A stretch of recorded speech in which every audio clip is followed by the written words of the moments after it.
Good morning from Panhandle Outdoors with Winston Chester. Panhandle Outdoors, your source for fishing, hunting, and information for folks who enjoy the great outdoors. Now sit back, relax. It's Panhandle Outdoors.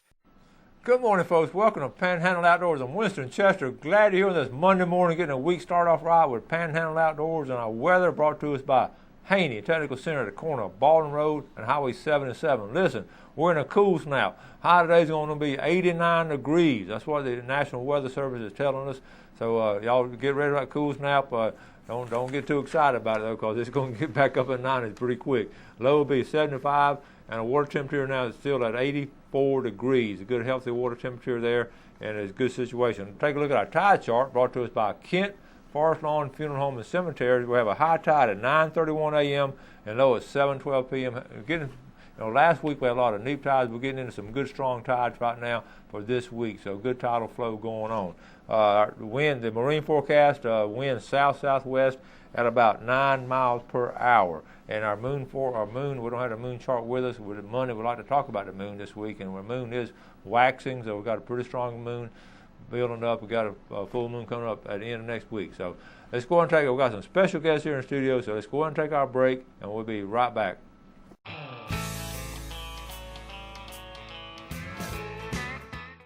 Welcome back, and look who's in the studio, the Raffield family, Dad and son. Good morning. Morning, Coach. How you doing? You too. Great to see you. Yes, sir. I told Danny he has an open invitation. Anytime he's in the neighborhood, just drop on in and he can do the show.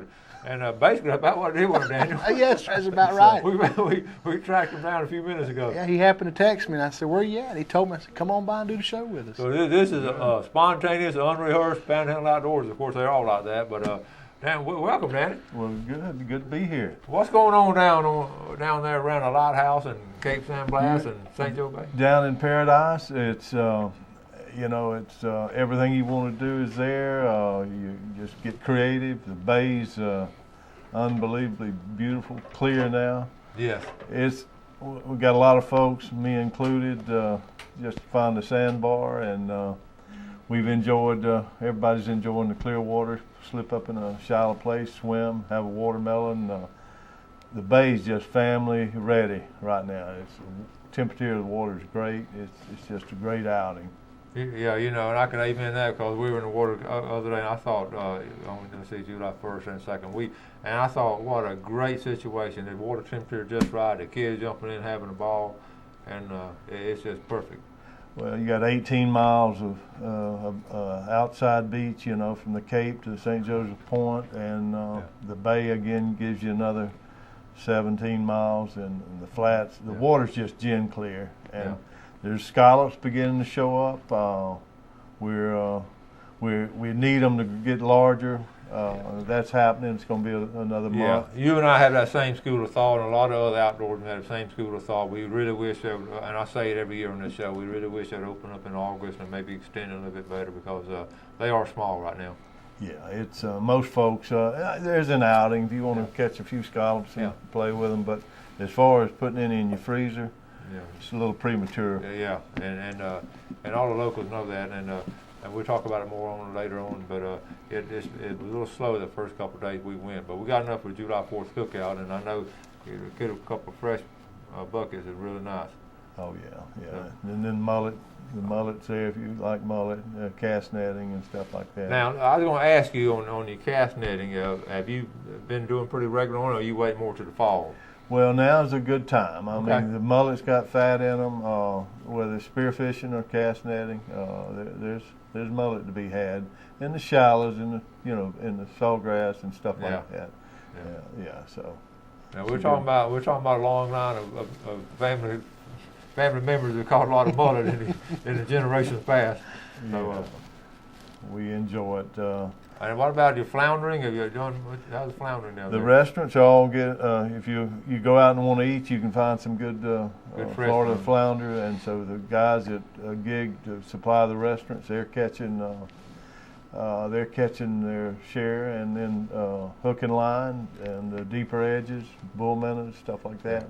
They're catching flounder. Dad and I had some great flounder a couple weeks ago at a restaurant in St. Joe. He brought us out How big were they, Dad? Am I exaggerating? That flounder No, was he that gave big? us the large one down at Ronnie Butler's, Ronnie B's restaurant. Does a good job there. All the St. Joe restaurants do good work. Yeah, well, it's so great because you know it's coming right down out of the water right there. Now, you were talking about offshore, about this group. Tell us that story. That's amazing. This is fresh off the, this happened, actually happened within the last 24 hours. I had a friend that was fishing about 8 miles out and fishing some wreck and catching king mackerel, flatlining, and had a big Warsaw grouper come up and take about a 10-pound king mackerel and stole it, and he saw him twice. So that's it was about a 250-pound Warsaw grouper. Goodness gracious! I'd never heard of that, and he hadn't either. He's fished a long time. Yeah, and you don't get a Warsaw grouper coming up on top of water like that. Usually not. What do you think caused that? I don't know. This is a different year. You talk to a lot of people. There's a lot of things different this year in the water. We don't know just what it is. I'm wondering about the shark they've been tracking. He seems to be. Everybody's got about him. He's been moving for what since he's been tagged, and now he must like off the Cape there. He's just going in a circle. On vacation. Yeah. But I'm sorry. Yeah. It's a female. Catherine. 2,200 pound, right? She ain't scared a lot of people away because there's a lot of people down here. No, the shark far enough offshore. I don't think wading is a problem. Swimming. Yeah.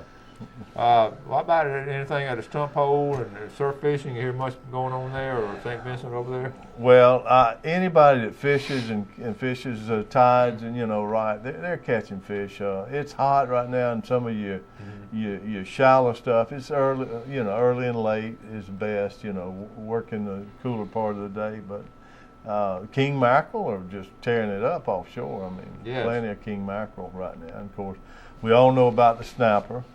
The guys fishing out of our marina, Captain's Cove, they're getting their limit in state waters, and so they had to fish a little different than they have, but they're working on it. Okay, all right. Let's take this quick break. We'll come right back with the Raffles.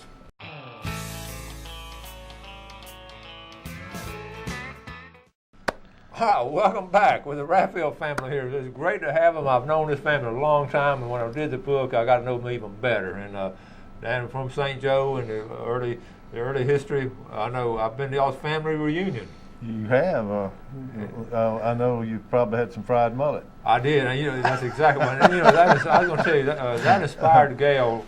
This was down in St. Joe where you had this one, and my wife, when we went in there in that one room, you had that family tree and went wrapped all the way around the wall, and that inspired her to really jump on the Chester family tree. I want to thank all of them for doing that. Benny Raphael worked hard on that, and everybody in the family's contributed. But that's great. It's fascinating. Any family, and now when we have our family reunion, it's sort of an offshoot of how y'all have done yours and with the family tree and all.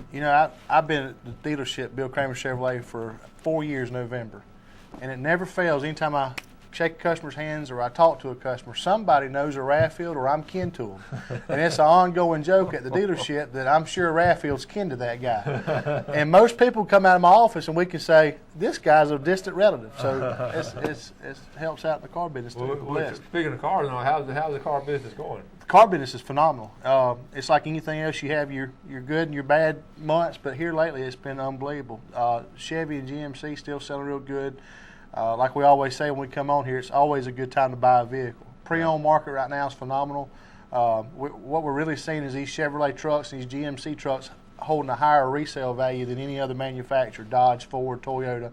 And that's the first time in about 4 or 5 years. So that's been real good for us and real good for the consumer buying a car. I've seen that. I read about that. It's really the price has been really strong. The price is real strong in those trucks, and the truck market right now is just awesome. GM's throwing some good rebates out. There's some right now. There's some good interest rates out on trucks and cars. A whole bunch of new products, and just like Chevy says, we're finding new roads. We're taking care of business. And I know you're always out there and you're hustling, and you have some good customers come in from I have more people call me, on the average, probably 10 people a month. They'll either send me a message on Facebook or they'll call my phone and say, just want to say hey to you. We saw you on Coach's show. We enjoy watching Coach's show. Or they'll send a customer to me to buy a car or truck. And, my areas really have been Franklin County and Gulf County. And Bay does real good, too. I love everybody over here. But those guys over there have been tremendous for me in my line of work. And I can never say enough good things about those people. And we appreciate your viewers doing that, supporting our sponsors like that. And you're getting good service. My vehicles come from the same place right there. And we appreciate you. I've been treated even before, way before I knew Daniel or had him on the show. I bought vehicles from there. There's been good folks and have been solid with us. Now, speaking of vehicles, you were talking about your Jeeps. And we all love Jeeps. I know you have one now. You have one. I'm gonna get another one pretty soon. I'm gonna get my third Jeep. I might get it next year or year after, but I'm still looking. I love old Jeeps and all. Tell us about your old Jeep. Well, short story. I bought it when I was 19 years old. That's old. That's 100 years ago. I rode in it from the Florida Keys to Palm Beach. A mechanic had it and had it back of it full of tools. So I bought it for $100. And for how much? For $100, and I headed up this way. And anyway, I've had it, and it's in my bucket list. It's been dormant now for about 15 years, and along the way I've modified it a little bit. Now it's a Willis. It's a Willis, but it's got a Chevrolet engine in it. See, that's what I'm talking about. So what year is it? It's a 53. Oh, my goodness. So we fired her up the first time in I think it's about 14 years. We did that this week. And so look out. I hope to be back on the road. Last time Daniel was a kid. Quite well. That's 34. Wow. And driving Jeep, and if you have to explain to people why you enjoy driving a Jeep, they don't think they're going to understand it. That's right. But they're just special. If you get out, just driving out in the woods and taking the top off a Jeep or something, it's just special, and having friends with you and family, it's fun. Piece of history. It really is. It's one of the only vehicles that you ever own that you could throw a live fish in the back seat and not worry about it and just go on to the house. You can watch them out with the water hose.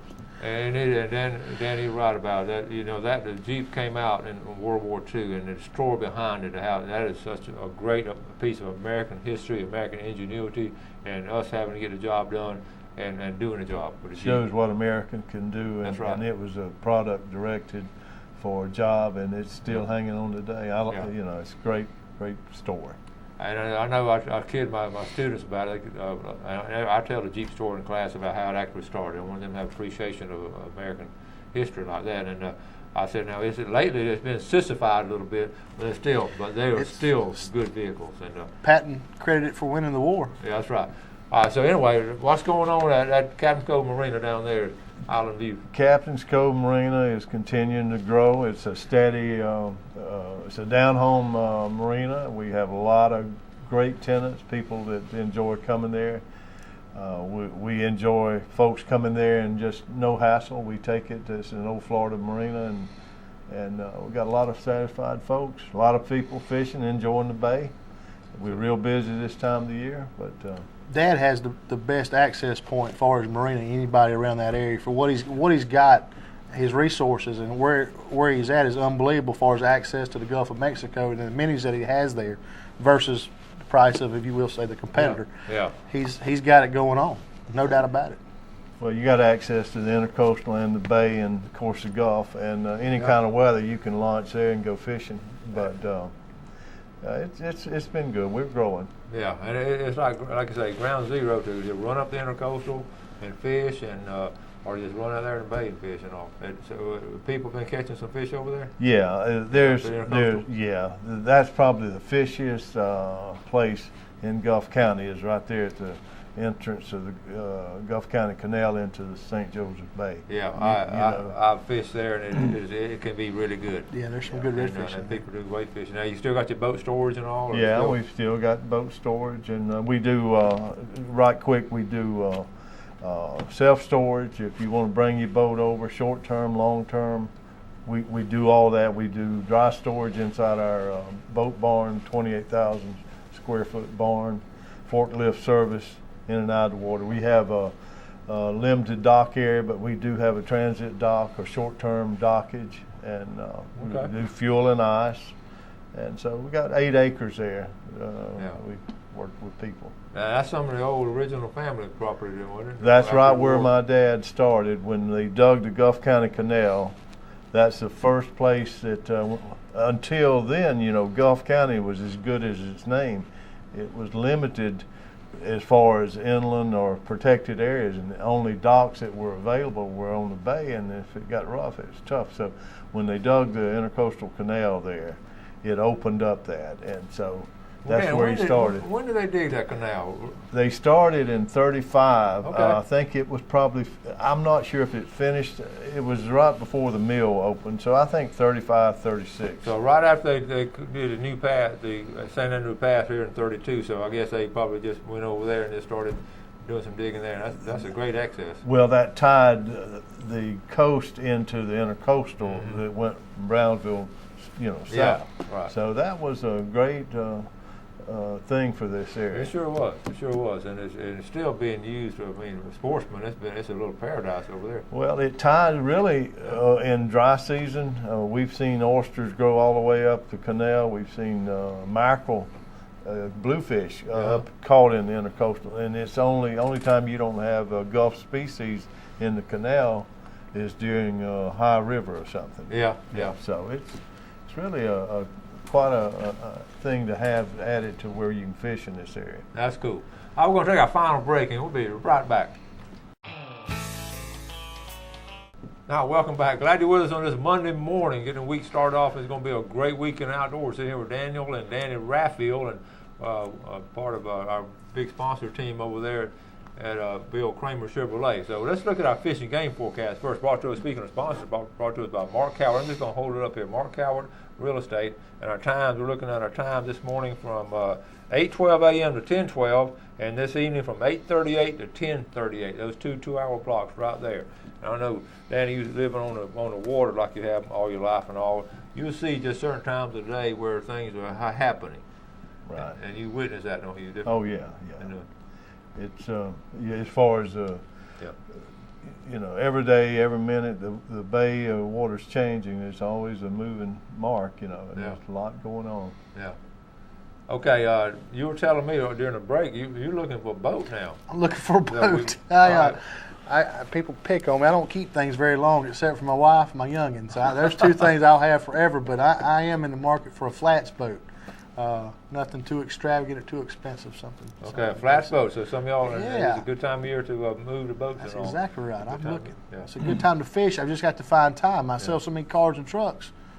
I don't have time to go Yeah, and fishing. I was talking to Jack the other day. He said he hadn't been fishing. Y'all been so busy down We there. have been so busy until I tell people all the time to do the car business right. It's a lifestyle. Yeah. It's something you really have to dedicate a big portion of your life to be good at it and take care of your customers. And I try to do that. Okay. I really do. So That's good. And Dan, talking about down at the Cape, the big lighthouse over on the point over there by the Coast Guard Tower at the Cape, actually. Right. You were telling me they're going to move it this week? No, they're going in the month of July. It's set to be moved to Port St. Joe. Okay. So that's the project that they've got the foundation prepared for the light. So it's supposed to happen in July. Yeah. So. Okay. And I always appreciate Danny's appreciation of history. And I'll go back to at his own home there, right 2 doors down from Presnell's boat ramp. If you look on top of his house there, tell us about that again. This story never gets old to me. Well, this is just a boyhood dream. I dreamed of living in a lighthouse, and lo and behold, I found the old the St. Joseph Point Lighthouse right near me, and I restored it. Me and my wife did. 43 years in the process, and we put the Lantern Gallery on here 3 years ago. But it's a piece of history. I'm just caretaker of it for history's sake, and you know, it's. And now the Cakes and Blast light will be. It's been in erosion has been a problem with it for years, and so it's finally been decided to be moved to town. So it'll be something for folks to come through Port St. Joe and walk down what will be a Bayside Park area and get to enjoy it. It and the keepers' houses and the fuel house will all be moved. They are same going to day. move the keepers' houses? Oh, too? yeah, Okay, yeah. very good. And it's amazing that we still have people who still appreciate our heritage and all throughout the coastline in America. Well, it's just a reminder, folks. If you've got something tangible to hold on to, and that's an era that when a man and a wick and a lamp was navigation. Yeah. It was that in the morning. So we've come a long ways, but all I can say to anybody, we can go back to where we come from if the power goes off. So don't ever forget how to do some things without electricity. That's true. When you're on a boat or wherever. And I marvel at the electronics. I always think about the guys in my book and all that, and your ancestors and the Andersons and the Davises. If they could see the technology we have today, Daniel, they would just be. It'd blow their mind. They'd be hard to believe. Yeah, I said that the other day. My grandpa, his daddy he loved cars and trucks. He kept one clean, and if he could have seen the technology as it come out since today, it'd blow his mind. Just a little backup, a little beep on the black. Oh Lord, he would love it. The navigation, the weather radars. Yeah. He would love all that. Yeah. He'd probably have a radar on top of his car, knowing he. He would have tried it. I can tell you. Yeah, that's Captain Carl. Yep, and we talk about. I was in the bay the other day with three of my grandkids, and I showed them. We were close enough to your house, I could see it in the distance, and I was showing them the lighthouse. To just tell them the story right there in the water. I was telling them the story about the lighthouse and how you saved it. So, well, I appreciate all the support. A lot of people have encouraged me through the years, but. But your mom, now, when you first did it, your mom didn't think it was a good idea, did she? Didn't you tell me? Well, I've had Mom. It didn't take her long. She knew that I was going to press on, but I did have people, tell me I shouldn't try something like that. But I can tell you, this life has been older houses, and I think next time I might go with a newer house, and maybe. But I don't know. This has been a lot of fun. Well, it's good. Well, fellas, we're about to run out of time, and as always, we appreciate you coming. Thank on you, the show. Coach. I always appreciate it. Run by, see Daniel, and come see me. Truck and car. Captain's Cove, be glad to see you. Come by and visit. All right, and folks, as always, we appreciate you watching Panhandle Outdoors. Appreciate the viewership and the support of our sponsors, and always we ask you to do something good for your fellow man today. You have a great day, and God bless. Thanks for joining us for Panhandle Outdoors with Winston Chester. Panhandle Outdoors features hunting, fishing, and other activities and information to help you enjoy the great outdoors. Join us next time for Panhandle Outdoors.